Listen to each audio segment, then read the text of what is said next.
Muy buenos días, hermanos. Qué gozo poder exaltar a nuestro Dios juntos. Yo estaba un poco débil y me sentí un poco enfermo y empezamos a cantar y Dios me fortaleció con toda esa alabanza. Qué bendición. Los invito a ir a Isaías, el capítulo 14, esta mañana. Isaías, ya regresamos. Bueno, voy a regresar para que recordemos el nombre de esta serie que se llama Dios de juicio y esperanza, y estamos viendo nuevamente en Isaías. Ya terminamos la miniserie sobre Efesios, que fue de mucha edificación, y estamos nuevamente aquí en Isaías, Dios de juicio y esperanza. Y estamos en los capítulos 14 al 16 esta mañana, con lecciones de humildad, se llama la prédica de esta mañana. Y yo tenía otra introducción, pero después de cantar, ¿en dónde vemos lecciones de humildad? Pues cantamos una canción en donde exaltamos a Cristo como con ojos de fuego, glorioso, exaltado, y cantamos otra canción que habla de cómo Él nos lava los pies. Wow, ahí es una lección de humildad muy, muy grande. Y cuando vemos en la palabra de Dios, vemos en toda la palabra de Dios que Dios debe ser exaltado, y vemos en Cristo cómo debemos ser humildes también. Y Cristo tenía todo el derecho de recibir la gloria, la honra y todo, pero no decidió hacerlo, sino que decidió servir.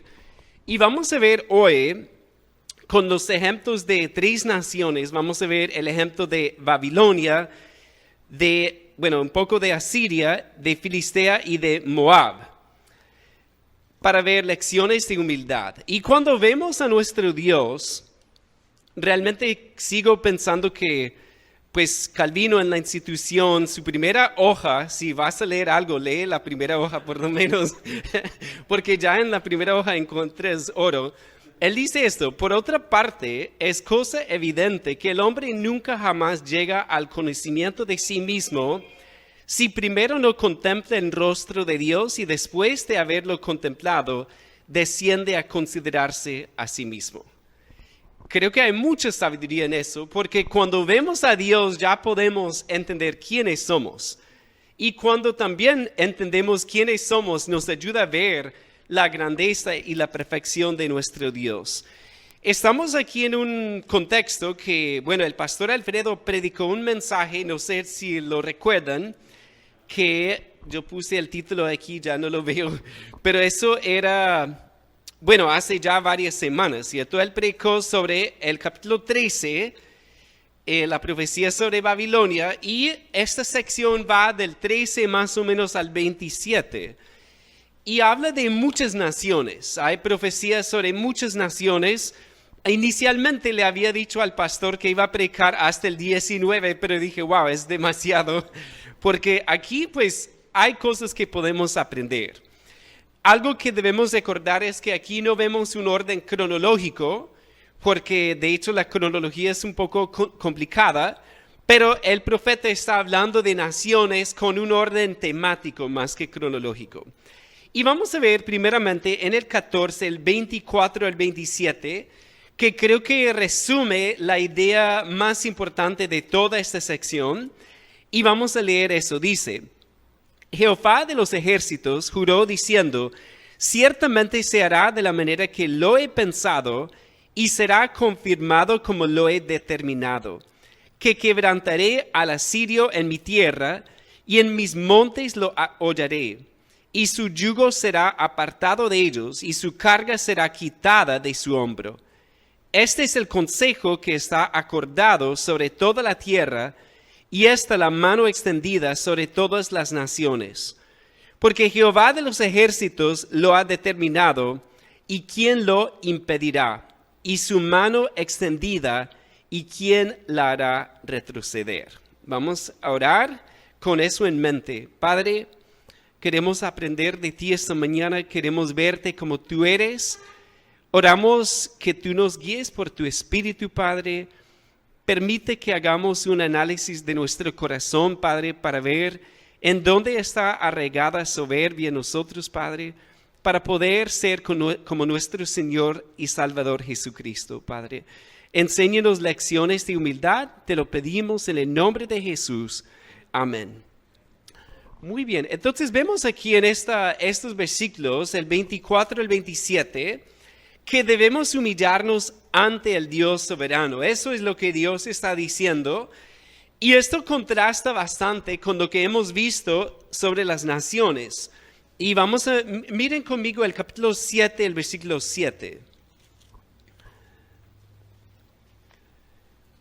Y hablando de los planes de los reyes humanos, el Señor dice, por tanto Jehová el Señor dice así, no subsistirá ni será.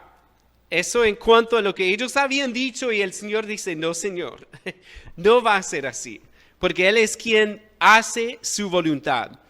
Miremos también el capítulo 8, el versículo 10. Perdón, hermanos, debía apagar esto.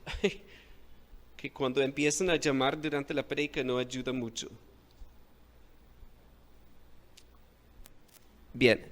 Ok, capítulo 8, el versículo 10.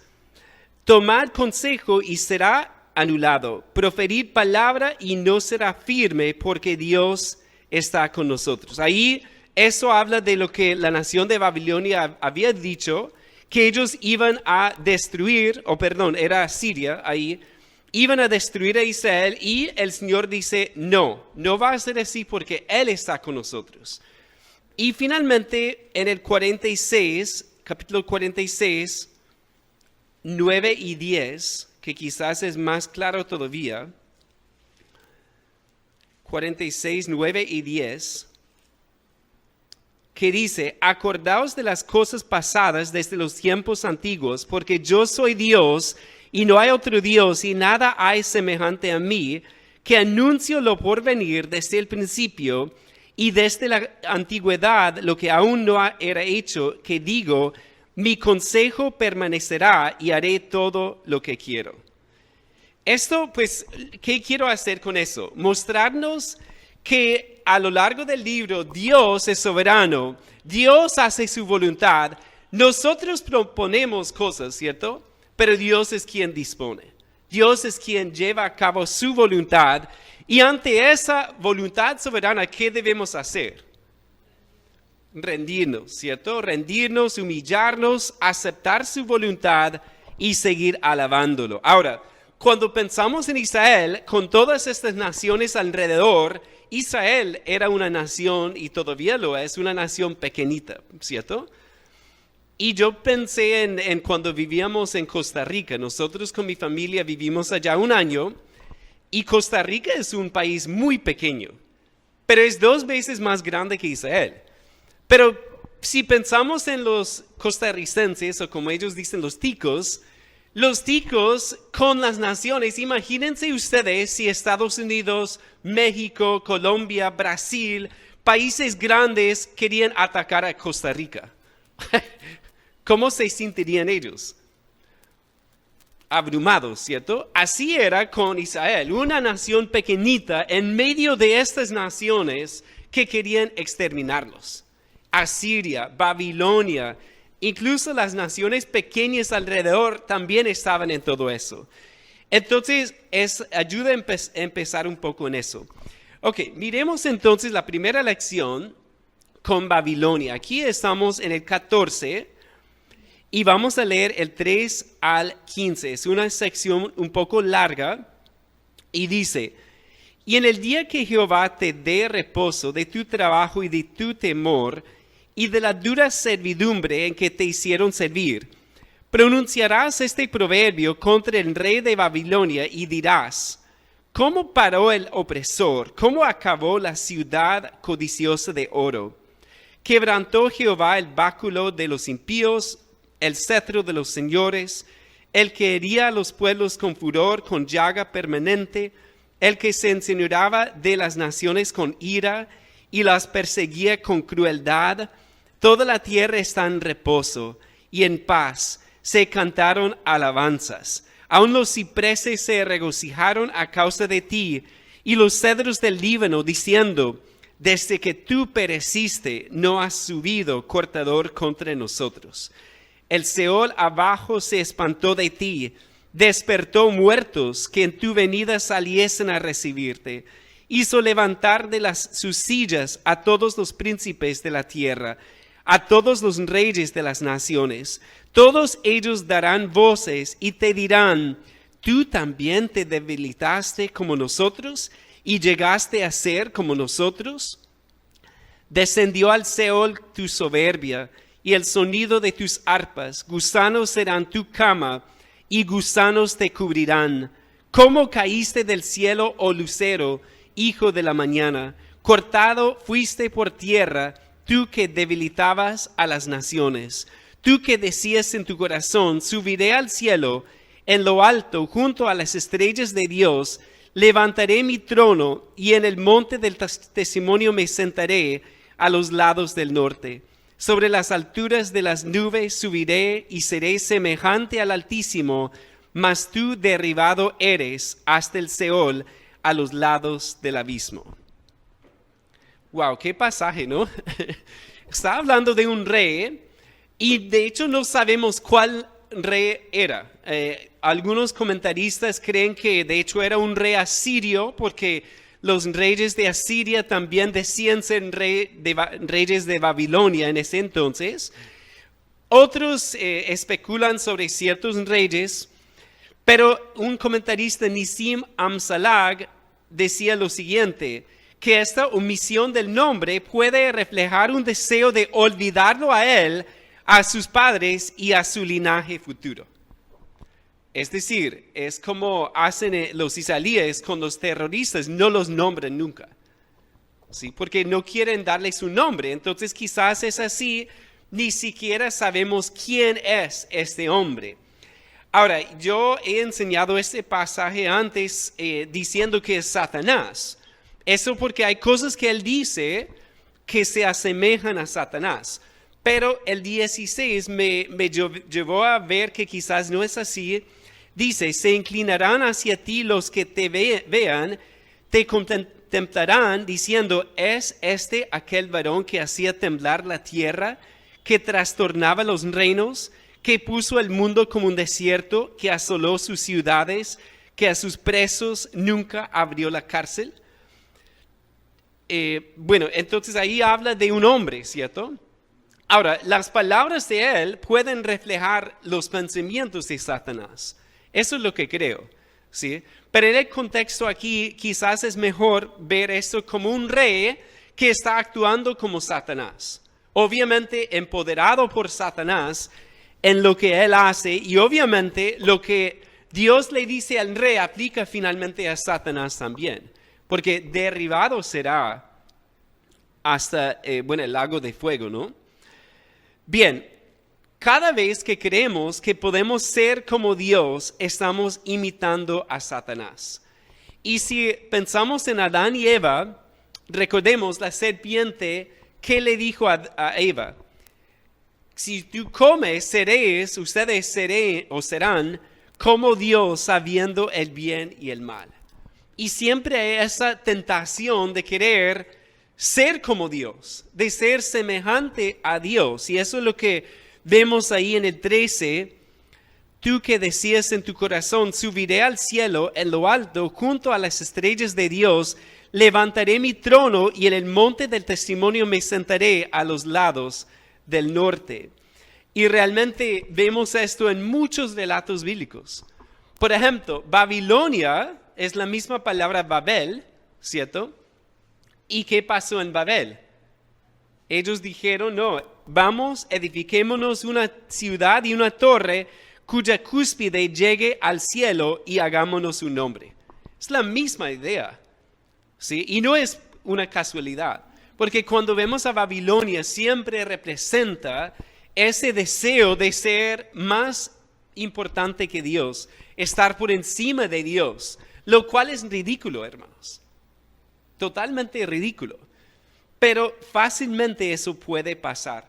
Me gustó mucho lo que decía un comentarista, Oswald. Él dice: ¿qué es el orgullo humano excepto un intento de instalarnos en el lugar de Dios en nuestro mundo? es el orgullo. El deseo de instalarnos en el lugar de Dios en nuestro mundo. Y cada vez que alguien quiere enaltecerse, ¿qué va a pasar? Tarde o temprano, miren el 15, mas tú derribado eres hasta el Seol a los lados del abismo. Finalmente, por nuestro orgullo, si no nos arrepentimos, seremos derribados. ¿Sí? Y es un principio de toda la vida. Y si alguien sigue a través de su vida sin reconocer a Cristo, ¿qué le va a pasar? Pues finalmente tendrá que humillarse ante Cristo y será arrojado al infierno, al lago de fuego. ¿Sí? Entonces, qué triste, qué mejor es ver eso hoy día. Y la lección entonces es, si te enalteces, serás humillado. Es lo que dice Cristo también. Y en eso, bueno, no sabía hasta esta semana, pero los Juegos Olímpicos empiezan esta semana, ¿cierto?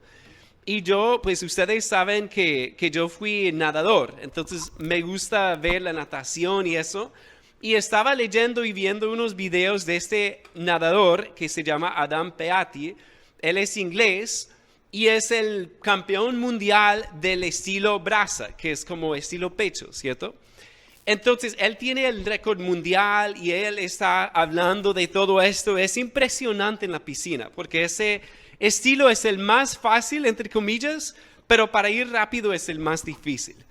Porque realmente, y para hacerlo como ellos lo hacen, yo no puedo. Porque salen del agua como eso y eso requiere muchísima fuerza. Pero escuchen esta cita de ese hombre. Él dice, obviamente no tengo que noquear a nadie para ganar, pero va a ser una lucha que involucra la técnica, la estrategia y el poder. Pero básicamente es una pelea en la piscina. Entonces, cuanto más me acerco a ese cuarto para alistarme y a esa plataforma, más me siento libre. Y aquí puse la cita. Es entonces cuando me siento como un Dios, en el sentido de tener toda la capacidad para hacer lo que quiero hacer. ¿Qué tal? Yo creo que él está andando sobre un lago congelado con hielo muy delgado, ¿cierto? Porque está en un punto peligroso, realmente. Porque cuando empezamos a hablar así, pues si él no conoce a Dios, después él dice que no tiene religión, ¿sí? Entonces, cuando no tenemos a Cristo, cuando no conocemos al Dios soberano, ¿qué creemos? ¿Qué nos creemos? Fácilmente empezamos a creer, como él dice, que tiene toda la capacidad para hacer lo que quiero hacer. Pero ¿cuántas veces hemos dicho lo mismo? El mundo nos bombardea con ese pensamiento. No, tú puedes, tú tienes la capacidad. Busca el potencial dentro de ti y nos bombardean con eso todo el tiempo. Pero ¿qué nos dice Dios? Si te enalteces, serás humillado. Entonces, mucho mejor aprender la lección ¿cómo se dice? A las buenas y no a las malas. Mucho mejor, ¿cierto? Aprender esa lección y decir, ok, Señor, tú eres soberano. Si me permites hacer algo para tu gloria, amén. Y si no me permites hacerlo, amén también. ¿Sí? Pero muchas veces, hermanos, planeamos tantas cosas en nuestro orgullo, sin consultar con Dios o sin humillarnos ante su soberanía. Esa actitud de soberbia. En vez de decir, subiré al cielo, levantaré mi trono, debemos decir, exaltaré al Rey del cielo y me postraré ante el trono celestial. Haré lo que el Señor me permita hacer. ¿Cierto? Y vemos aquí, estaba pensando mientras cantábamos, que qué contraste entre este Rey y Cristo Jesús. Porque hicieron lo opuesto exactamente, ¿cierto? Que el Rey quiso sentarse en el trono arriba y ¿qué hizo Cristo? Vino de ese trono para acá. Se humilló hasta la muerte y fue exaltado por eso. Entonces, mucho mejor seguir los caminos de nuestro Señor y no de este rey de Babilonia. Miremos ahora aquí la segunda lección de humildad. Aquí vamos a ver otra nación ahí en el capítulo 14 al 28. En el año que murió el rey Acaz fue esta profecía. No te alegres tú, Filistea toda, por haberse quebrado la vara del que te hería. Porque de la raíz de la culebra saldrá áspid y su fruto serpiente voladora. Wow, qué difícil, ¿cierto? La interpretación de Isaías tiene sus pequeñas dificultades. Y aquí la pregunta en el 29 es, ¿quién es esta vara? Porque dice, no te alegres tú, Filistea toda, por haberse quebrado la vara del que te hería. ¿Ok? Aquí está Filistea en el sur occidente, suroccidente de Israel, una nación pequeña, y aquí pues habla de una vara que parecía haberse quebrado, o estar quebrada, ¿cierto? Y la pregunta es, ¿quién es? Algunos han dicho que es la misma nación de Israel, que estaba quebrada la nación, pero vemos que en 2 Crónicas 28, 18 y 19, en esta época de Acaz, de hecho Filistea estaba creciendo y había conquistado varias ciudades de Judá. Entonces Israel o Judá no puede ser esa vara. Entonces creo que la mejor interpretación es que es la nación de Asiria. La nación de Asiria. Porque miren el 30.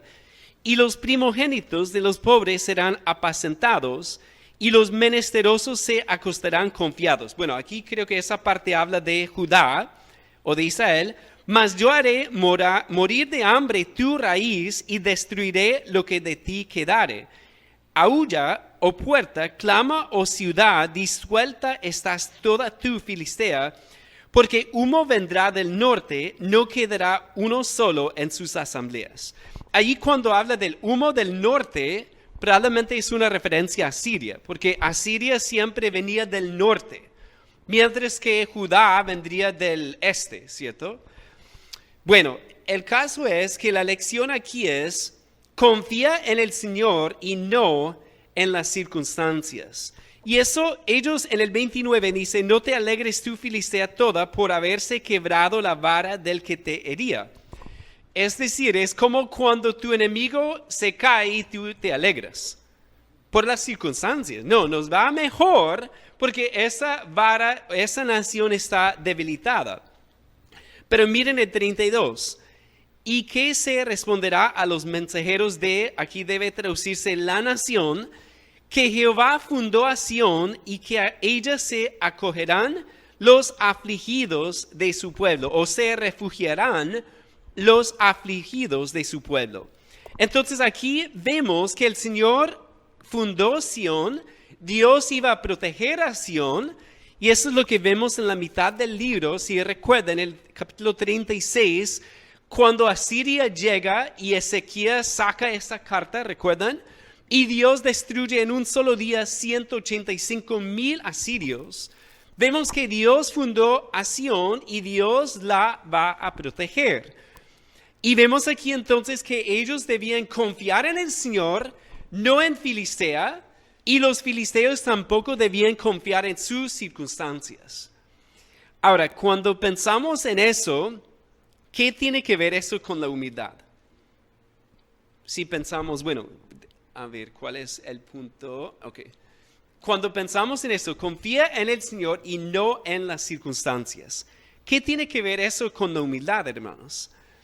Pues yo pensé en algo. Cuando nos va bien, y creo que a pocos tal vez nos ha ido muy bien en este año y medio, pero bueno, cuando nos va bien, hay una tentación de empezar a creer en nosotros, ¿cierto? De confiar en nuestras circunstancias. Quizás hemos dicho, no, es que estoy pasando por un buen momento, tengo salud, tengo el trabajo que anhelaba. Y miramos las circunstancias y empezamos a fijarnos en ellas y no en Dios. Porque si eso es verdad, ¿de dónde viene? De Dios, ¿cierto? Si no es de Dios, ¿de dónde viene? Bueno, Dios nos está pasando por una prueba, ¿cierto? Y para ilustrar eso, pensaba en la iglesia hace 1 año y medio. Porque incluso yo recuerdo estar sentado con algunos hermanos y decíamos, wow, estamos pasando por un buen momento, ¿cierto? Porque teníamos, bueno, quizás lo mejor un almuerzo congregacional mensual, hermanos. Qué bendición, ¿verdad? ¿Cuánto daríamos para tener eso otra vez? Vimos personas salvas. Vimos el templo lleno cada domingo. Vimos discipulados, consejerías, mucho ánimo entre los hermanos, personas nuevas cada semana y realmente íbamos bien. Pero ¿qué tan fácil es empezar a mirar eso, mirar las circunstancias y creer que es por las circunstancias? Porque ¿quién estaba bendiciendo? Pues Dios. ¿Y quién nos está llevando por unas dificultades ahora? Dios también. ¿Sí? Bendito sea su nombre. Pero ¿qué tan fácil esa soberbia crece en nuestro corazón? Si el negocio empieza a crecer, si te va bien con tus hijos, por ejemplo, déjenme decirles que Dios te va a ayudar a aprender humildad con eso, porque siempre que es la vida, bueno, una montaña rusa, con los hijos, en el trabajo, con la salud, con la iglesia, con todo, hermanos. Con el mismo país tenemos muchos altibajos. Entonces, en eso no nos fijemos en las circunstancias, sino en nuestro Dios. Y nuevamente, si leemos el 32 al final, que Jehová fundó a Sión y que a ella se acogerán los afligidos de su pueblo. Él quería ser el centro de su fe. Él quería ser el centro de su vida. Él no quería que ellos estuvieran mirando a las naciones. Otra cosita. Con Filistea había una tentación de tratar de hacer alguna alianza con los filisteos. Imagínense. Sí, pero como venía Asiria, que era mucho más grande, la tentación era mirar a Filistea como una ayuda, como hicieron en el norte, ¿cierto? Como vimos hace unas semanas. Y siempre es la tentación, pero siempre debemos confiar en el Señor y no en las circunstancias. Las circunstancias pueden cambiar en un solo día, pero Dios no cambia. Dios es inmutable, Él no cambia y Él es fiel a sus promesas y a su carácter. Miremos ahora la tercera lección de humildad. Miren aquí con Moab y bueno, hay toda una sección, el 15 y el 16 hablan de Moab y aquí el 14 y 28, ya lo leímos, en el año que murió el rey Acaz fue esta profecía. Esto nos indica que estaban en el reinado de Ezequías, que fue un buen rey, vino porque Acaz fue su padre. Entonces vamos a brincar al 16, el 15 habla de Moab, dice en el 15:1, profecías sobre Moab. Y vamos a ir al 16 y leer el 1 al 7, pero voy comentando un poco, porque esta sección es también un poco compleja. Dice, enviad cordero al Señor de la tierra, desde Sela del desierto al monte de la hija de Sión. Bien, una pregunta, ¿quién está hablando Dios? Está hablando a Moab. Está diciéndoles, enviad cordero al Señor de la tierra a Sión, y Sión es Jerusalén. Entonces, ¿cuál es la idea? Tengo aquí otro mapa, que Moab era una nación pequeña al este del Mar Muerto, ¿ok?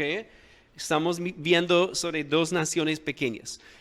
Entonces, aquí la idea era, ustedes están en problemas, envíen un cordero, que era la señal de hacer una alianza, de humillarse ante Judá, ante Jerusalén, para decir, ustedes pueden reinar sobre nosotros. ¿Ok? El 2, y cual ave espantada que huye de su nido, así serán las hijas de Moab en los vados de Arnón. ¿Ok? Como una ave espantada, que esto debe ser no tan divertido.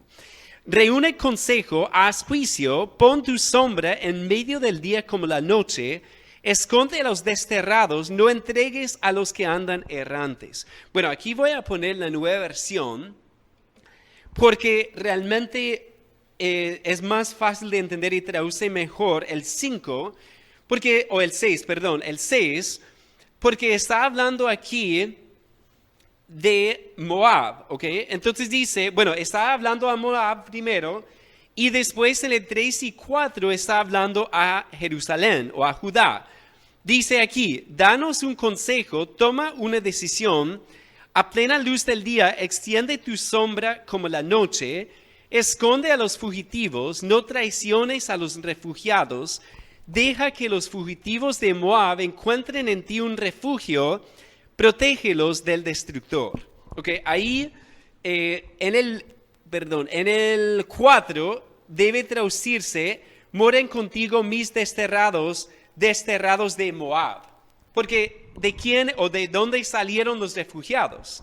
De Moab. Los de Moab estaban en una situación bastante difícil, debían enviar un sacrificio a Judá, a Sión, a Jerusalén, para hacer una alianza, para someterse a Judá. ¿Y Judá qué debía hacer? Pues recibirlos con amor, ¿ok? Pero miren lo que pasa. En el 5, en el 5, y se dispondrá el trono en misericordia, y sobre él se sentará firmemente en el tabernáculo de David, quien juzgue y busque el juicio y apresure la justicia. Hemos oído la soberbia de Moab, muy grandes son su soberbia, su arrogancia y su altivez, pero sus mentiras no serán firmes. Por tanto, aullará Moab, todo él aullará, gemiréis en gran manera abatidos por las tortas de uvas de Kir Hareset. Entonces, ¿qué pasó con Moab? Moab debía enviar por ayuda, buscando ayuda, y bueno, ahí la lección, acepta la ayuda que Dios te ofrece, ¿ok? Ellos debían enviar ese cordero, hacer un pacto, una alianza con Judá, para ser recibidos como refugiados y protegidos por el trono de David. Es lo que debían hacer. ¿Y qué hicieron ellos? En vez de hacerlo, ellos, ahí lo vemos claramente en el 6, hemos oído la soberbia de Moab, muy grandes son su soberbia, su arrogancia y su altivez, pero sus mentiras no serán firmes. En vez de aceptar la ayuda del Señor, ¿qué hicieron? Dijeron, no, vamos a hacerlo nosotros solos, no necesitamos la ayuda del Señor porque nosotros somos autosuficientes. ¿Y cuántas veces nos ha pasado, hermanos? En eso, como una lección de humildad, acepta la ayuda que Dios te ofrece. Pero muchas veces buscamos ayuda en otras partes o cuando Dios nos extiende la mano, ¿qué hacemos? No queremos recibir. ¿Sí? Y me hace pensar en Naamán, ¿se llama? El que debía ser sumergido en el Jordán. Y él decía, no, pero este río está muy sucio, yo regreso a mi tierra. Es la soberbia, ¿cierto? Es la soberbia de no querer recibir la ayuda que Dios nos ofrece. Y muchas veces pasa con nuestros problemas familiares, con nuestros problemas personales, que buscamos en todos los lados menos en Dios. ¿Sí? Porque ¿cómo buscamos la ayuda de Dios? Pues con los medios de gracia que nos da, ¿cierto? En su palabra, en oración, buscando consejos, acudiendo o congregándonos fielmente, buscando al Señor, buscando su rostro, pero tristemente a veces nos alejamos del Señor. Estamos mal y pensamos que otra persona nos puede ayudar más que el Señor. Qué triste, ¿verdad? Porque Él es quien nos puede ayudar. Entonces, algo que me llamó la atención de esto es que con Babilonia o con Asiria, la soberbia quizás es algo más lógico, ¿cierto? Porque eran los más grandes. Pero aquí vemos una nación pequeñita, soberbia. Pero ¿saben qué? La soberbia no importa qué tan grande seas, porque una persona pequeña, grande, no importa. ¿Cierto? Una nación pequeña puede ser soberbia. Una persona no depende de su estado en la vida para ser soberbio, sino que depende de la actitud del corazón. Porque hay personas con mucho poder que eran humildes. Y pensamos en Salomón cuando estaba bien, ¿cierto? Tenía mucha gloria, pero también sabiduría. Y podemos pensar en esta nación pequeñita que era una demostración de soberbia, una ilustración de soberbia muy grande. Entonces, creo que eso ayuda porque vemos que en el mundo hay todo tipo de personas, todo tipo de nación, pero finalmente todos podemos ser soberbios en nuestro corazón. ¿Sí? Y estaba pensando, es difícil saber si alguien es soberbio, ¿cierto? Quizás en un partido de fútbol podemos identificar, y no voy a decir ningún nombre, pero uno ve a unos jugadores y ve soberbia como que sale de sus poros, ¿cierto? Eso, con todo lo que hacen. Pero hay personas también que parecen ser humildes, pero en su corazón son soberbias. Y ya tenemos que hablar en primera persona, ¿cierto? Porque quizás, ¿qué piensan los demás de mí? Pues pueden pensar que soy humilde, ¿cierto? O que tú eres humilde. Pero ante Dios tenemos que reconocer que eso crece como maleza, ¿cierto? Empieza como una raíz pequeñita y eso muchas veces los demás ni siquiera se dan cuenta, menos con mascarilla, ¿verdad? ¿Sí? Porque pues solamente ven algunas cosas, ven nuestras acciones, pero no ven el corazón. Y Dios es quien ve ese corazón y puede identificar esa soberbia que está aquí. Entonces, por eso es tan importante acudir a la ayuda que Dios nos da. Y pues yo pensé en 4 preguntas, creo que 4, sí, 4 preguntas que podemos hacernos cuando estamos examinando nuestro corazón y cuando estamos pasando por una dificultad también. ¿Has recibido a Cristo Jesús como tu Salvador y Señor? ¿Por fe has creído en Él? ¿Te has arrepentido de tus pecados? ¿Has desechado toda confianza en tus obras, en tu bondad, en tu humildad y has recibido como un pobre pecador a Cristo? Es la primera pregunta que tenemos que hacernos. Segunda pregunta, ¿entiendes el Evangelio? Porque hemos cantado, y gracias grupo de alabanza esta mañana, porque eso nos preparó mucho para escuchar de Dios, ¿cierto? Porque en todo eso el Evangelio, ¿qué nos dice? Tú eres pecador, pero Cristo es un gran Salvador. Y Él murió por todos nuestros pecados, así que no hay ningún mérito en nosotros, ninguna jactancia en nosotros, ninguna soberbia real ante la cruz. ¿Cómo? ¿Cómo podemos ser soberbios ante la cruz? La tercera pregunta sería, ¿estás leyendo la palabra cada día? ¿Estás orando cada día? ¿Estando buscando respuestas en la palabra de Dios? ¿Estás congregándote fielmente? Porque nuevamente, acepta la ayuda que Dios te ofrece. Y lo más triste, hermanos, es escuchar de hermanos que cuando están en dificultades espirituales se alejan de Dios y de todos los medios de gracia que nos ha dado, en vez de acercarse humildemente para reconocer su soberbia y su pecado. Y finalmente, ¿has buscado ayuda de otros hermanos más maduros en la fe? ¿Has pedido oración?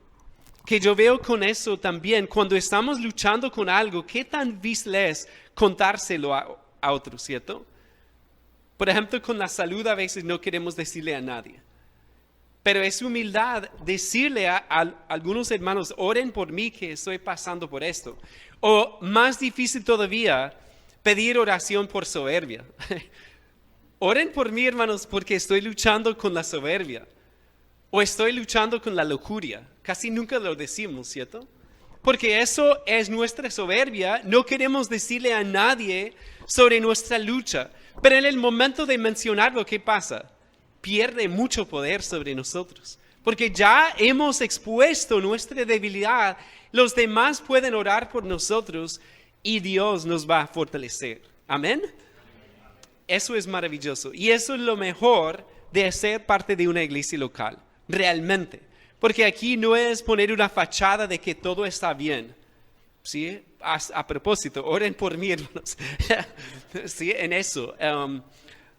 Han sido días de muchas emociones y una montaña rusa, ¿cierto? En muchos sentidos.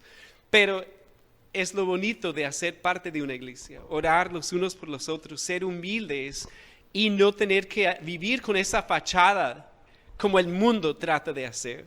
Como cristianos podemos ser humildes ante Dios y podemos apoyarnos, porque por eso Dios nos tiene aquí.